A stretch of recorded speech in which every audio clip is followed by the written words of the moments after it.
ಕರ್ತನಲ್ಲಿರುವ ಪ್ರಿಯರೇ, ಎಲ್ಲ ನನ್ನ ಪ್ರಿಯ ದೇವ್ ಜನರೇ, ನಮ್ಮ ಬೀದರ್ ಕ್ರೈಸ್ತ ಮಿಷನ್ ಜಾತ್ರೆ 2026 99ನೇ ವರ್ಷದ ಕ್ರೈಸ್ತ ಮಿಷನ್ ಜಾತ್ರೆ ಆಗಮಿಸಿದಂತ ಎಲ್ಲಾ ಭಕ್ತರಿಗಾಗಿ ನಾವು ದೇವರಲ್ಲಿ ಪ್ರಾರ್ಥಿಸ್ತೇವೆ. ಮತ್ತು ಮುಖ್ಯವಾಗಿ 3 ದಿನದಿಂದ ಫ್ರೈಡೆ, ಸ್ಯಾಟರ್ಡೆ, ಸಂಡೇ 3 ದಿವಸ ಸತತವಾಗಿ ದೇವರು ನಮ್ಮ ಜೊತೆ ಇದ್ದು ಇಮ್ಮಾನುವೇಲ್ ಆಗಿ ರಕ್ಷಕನಾಗಿ ನಮ್ಮ ನಡೆಸಿದ್ದಾನೆ. ಯಾವುದೇ ಅಹಿತಕರವಾದ ಘಟನೆಗಳು ಜರಗದ ಹಾಗೆ ಪ್ರೊಸೆಷನ್ ಫ್ರೈಡೆ ದಿವಸ ಇನಾಗ್ರೇಷನ್ ಇಂದ ಹಿಡಿದು ಪ್ರೊಸೆಷನ್ ರಾತ್ರಿ ಭವ್ಯವಾದ ಮೆರವಣಿಗೆ ಜಿಲ್ಲೆಯಿಂದ, ಹಳ್ಳಿಗಳಿಂದ ಮತ್ತು ಪಟ್ಟಣದಿಂದ ಅನೇಕ ಮೆರವಣಿಗೆ ಆಗಿ ಆರಾಧನೆ ಮಾಡ್ತಾ, ಭಜನೆ ಮಾಡ್ತಾ, ಡಿಜೆ ಮಾಡಿ ಅನೇಕರು ಬಹಳ ಸಂಭ್ರಮ ಪಟ್ಟಿದ್ದಾರೆ. ಮತ್ತೆ ಶನಿವಾರ ದಿವಸ ಹೋಲ್ ಡೇ ಆರಾಧನೆ ಮತ್ತು ಭಜನಾ ಕಾಂಪಿಟೇಷನ್, ಭಜನಾ ಸ್ಪರ್ಧೆಗಳು. ಫ್ರೈಡೆ ದಿನ ಭಜನಾ ಸ್ಪರ್ಧೆ ಸೌತ್ ಜಿಲ್ಲೆ ವತಿಯಿಂದ. ಅದಕ್ಕಾಗಿ 2 ದಿನ ದೇವರು ನಮ್ಮ ಜೊತೆ ಇದ್ದು ನಮ್ಮ ನಡೆಸಿದ್ದಾನೆ. ಮತ್ತು 3ನೇ ದಿವಸ ಇಂದು ಆರಾಧನೆಯಲ್ಲಿ ನಮಗೆ ಒಳ್ಳೆ ದೈವ ಸಂದೇಶ ಪಾಸ್ಟರ್ ಆಂಡಿ ಕೊನ್ನೂರ್ ಅವರು ನಮಗೆ ಒಳ್ಳೆ ಸಂದೇಶ ತಗೊಂಡು ಬಂದಿದ್ದಾರೆ. ಇಡೀ ಬೀದರ್ ಜಿಲ್ಲೆ ಎಲ್ಲ ಆಶೀರ್ವದಿಸಲ್ಪಟ್ಟಿದೆ.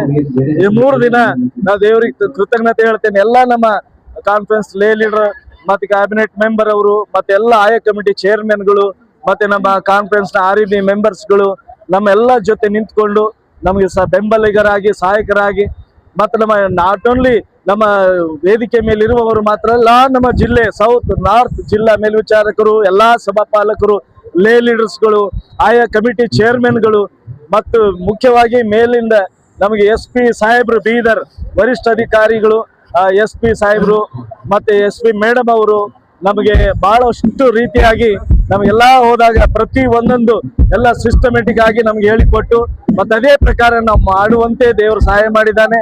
ಅದಕ್ಕಾಗಿ ಅವರಿಗೆ ನಾವು ಧನ್ಯವಾದಗಳು ಸಲ್ಲಿಸ್ತೇವೆ.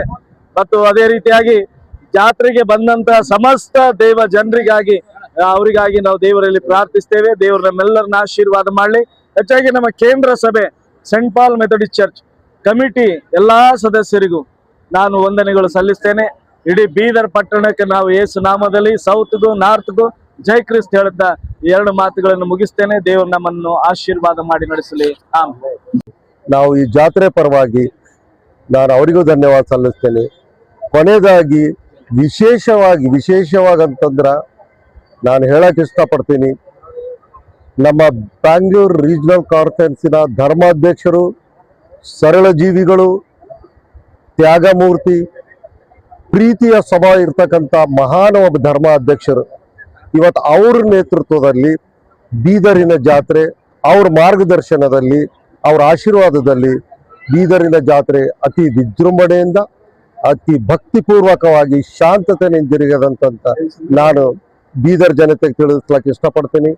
ಜೊತೆಗೆ ಈ ವೇದಿಕೆಯಿಂದ ನಮ್ಮ ಜಿಲ್ಲಾ ಮೇಲ್ವಿಚಾರಕರಾದ ಡಿಸೋಜಾ ಥಾಮಸ್ ಅಯ್ಯನವರು, ಮತ್ತೆ ನಮ್ಮ ಸೌತಿನ ಜಿಲ್ಲಾ ಮೇಲ್ವಿಚಾರಕರಾದಂಥ ವಿಜಯ್ ಡೇವಿಡ್ ಸಾಹೇಬರು, ಇವರು ನೇತೃತ್ವದಲ್ಲಿ ಇಡೀ ಬೀದರ್ ಜನತೆ ಮಾನ್ಯ ಬಿಷಪ್ ಸಾಹೇಬರಿಗೆ ಧನ್ಯವಾದ ಸಲ್ಲಿಸ್ತೀವಿ ಅಂತಂದು, ಮತ್ತೆ ಬಂದಂತ ಎಲ್ಲಾ ಭಕ್ತಾದಿಗಳಿಗೆ ನಮ್ಮ ಜಿಲ್ಲಾ ಮೇಲ್ವಿಚಾರಕರ ಸಾಹೇಬರ ನೇತೃತ್ವದಲ್ಲಿ ಅವರೆಲ್ಲರಿಗೂ ನಾವು ಧನ್ಯವಾದ ಸಲ್ಲಿಸ್ತೇವೆ.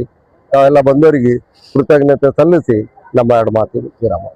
ಮನೆಯೊಳಗೆ ಹೋಗಿ ಸೌಲನೇ ಇದ್ದಂತ ಮನೆ ಒಳಗಡೆ ಹೋಗಿ ಅವನ ಮೇಲೆ ತನ್ನ ಕೈಗಳನ್ನಿಟ್ಟು ಸಹೋದರನಾದ ಸೌಲನೇ ನೀನು ಬಂದ ದಾರಿಯಲ್ಲಿ ನಿನಗೆ ಕಾಣಿಸಿಕೊಂಡ ಕರ್ತನಾದ ಯೇಸು ನಿನಗೆ ಕಣ್ಣು ಕಾಣುವಂತೆಯೂ ನೀನು ಪವಿತ್ರಾತ್ಮ ಭರಿತನಾಗುವಂತೆಯೂ ನನ್ನನ್ನು ನಿನ್ನ ಬಳಿಗೆ ಕಳುಹಿಸಿದ್ದಾನೆ ಎಂದು ಹೇಳಿ. ಕಣ್ಣು ಕಾಣುವಂತೆಯೂ ಪವಿತ್ರಾತ್ಮ ಭರಿತನಾಗುವಂತೆಯೂ ನನ್ನನ್ನ ನಿನ್ನ ಬಳಿಗೆ ಏನ್ ಮಾಡಿದ್ದಾನೆ? ಕಳಿಸಿದ್ದಾನೆ. ಅದರರ್ಥ ಅದಕ್ಕೆ ಯೇಸು ಸ್ವಾಮಿ ಒಂದ್ಸಲ ಕೇಳಿದ್ರು, ಏನಂತೇಳಿ, ಜನರು ನಾನೇನಂತಾರ ಅಂತೇಳಿ. ಜನರು ನಾನೇನಂತಾರ ಅಂತ ಕೇಳಿದಾಗ ಶಿಷ್ಯರು ಹೇಳಿದ್ರು, ನಿನ್ನ ಕರ್ತನೆಯ ಪ್ರವಾದಿ ಅಂತಾರ, ಎರ್ಮಿ ಅಂತಾರ, ಸ್ನಾನಿಕನಾದ ಯೋಹಾನನ ಅಂತಾರ, ಇನ್ನೊಬ್ಬ ದೊಡ್ಡ ಪ್ರವಾದಿ ಬಂದ, ಇನ್ನೊಬ್ಬ ಪ್ರವಾದಿ ಬಂದನ ಅಂತಾರ, ಅನೇಕರು ಅನೇಕ ಮಾತಂತಾರ. ಅವಾಗ ಯೇಸು ಸ್ವಾಮಿ ಕೇಳ್ದ, ಜನರು ಹೇಳೋದು ಬಿಡ್ರಿ, ನೀವೇನಂತೀರಿ? ಅವಾಗ ಪೇತ್ರ ಹೇಳ್ದ, ಸರ್ ನಾನು ಹೇಳ್ತೀನಿ ಅಂದ. ಹೇಳಿ ಪೇತ್ರ ಹೇಳ್ದ, ಸ್ವಾಮಿ ನೀನು ಬರಬೇಕಾದಂತ ಮೆಸ್ಸಿಯನು, ಇವಾದ ಕ್ರೈಸ್ಟ್. ಅವಾಗ ಯೇಸು ಸ್ವಾಮಿ ತಕ್ಷಣ ಮಾತು ಹೇಳಿದ್ರು, ಪೇತ್ರ ಈ ಒಂದು ಪ್ರಕಟಣೆ, ಈ ಒಂದು ಸಂಗತಿ ನಿನಗೆ ಯಾವುದೇ ರಕ್ತ ಮಾಂಸ ಇದನ್ನು ಪ್ರಕಟಗೊಳಿಸಿಲ್ಲ, ಪರಲೋಕದ ತಂದೆ ಪ್ರಕಟಗೊಳಿಸಿಲ್ಲ. ಅದರರ್ಥ ತಂದೆಯ ಧರ್ಮಶಾಸ್ತ್ರ ಓದಿದಂತ ಪೌಲನಿಗೆ ಯೇಸುವಿನ ಪ್ರಕಟಣೆ ಇರಲಿಲ್ಲ, ಬೈಬಲ್ ಗೊತ್ತಿತ್ತು, ವಾಕ್ಯ ಗೊತ್ತಿತ್ತು, ವಾಕ್ಯ ಬಾಯಾಟ ಮಾಡಿದ, ಎಲ್ಲವನ್ನ ಕಲ್ತಿದ. ಅದರ ವಾಕ್ಯವೆಂಬಾತನ ಒಂದು ಪರಿಚಯ ಆತನಿಗಿರಲಿಲ್ಲ. ಇವತ್ತು ಕ್ರೈಸ್ತಿಯ ಲೋಕದಲ್ಲಿ ಒಂದು ಬಹಳ ದುಃಖಕರವಾದ ಸಂಗತಿ ಏನಪ್ಪಾ ಅಂತಂದ್ರೆ, we know everything apart from Christ. ಕ್ರಿಸ್ತನ ಪ್ರಕಟಣೆ ಇಲ್ಲದೆ, ಕ್ರಿಸ್ತನ ಒಂದು ಪ್ರಕಟಣೆ ಹೊಂದದೆ ಬೇರೆ ಎಲ್ಲಾ ಸಂಗತಿಗಳು ನಾವು ಅಂದ್ಕೊಂಡಿರ್ತೀವಿ. ಅದಕ್ಕೇನಾಗ್ತದಂತಂದ್ರೆ, ಪೌಲನಿಗೆ ಏನಾಯ್ತಂತಂದ್ರೆ, ಅನನೀಯನ ಬಂತು, ಕ್ರಿಸ್ತನ ಪ್ರಕಟಣೆ ಇರುವಂತ ವ್ಯಕ್ತಿ.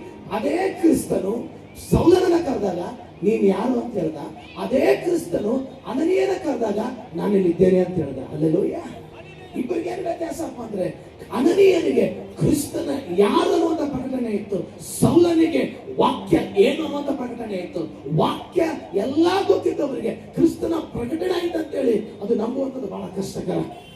ಯಾಕಂತಂದ್ರೆ ಇಡೀ ವಾಕ್ಯ ಗೊತ್ತಿರುವಂತವನು, ಅವನ ಧರ್ಮಶಾಸ್ತ್ರದ ಪ್ರಕಾರ ನಾನು ಪಾಪಿ ಅಲ್ಲ ಅಂತ ಹೇಳ್ತಾನ ಸೌಲ.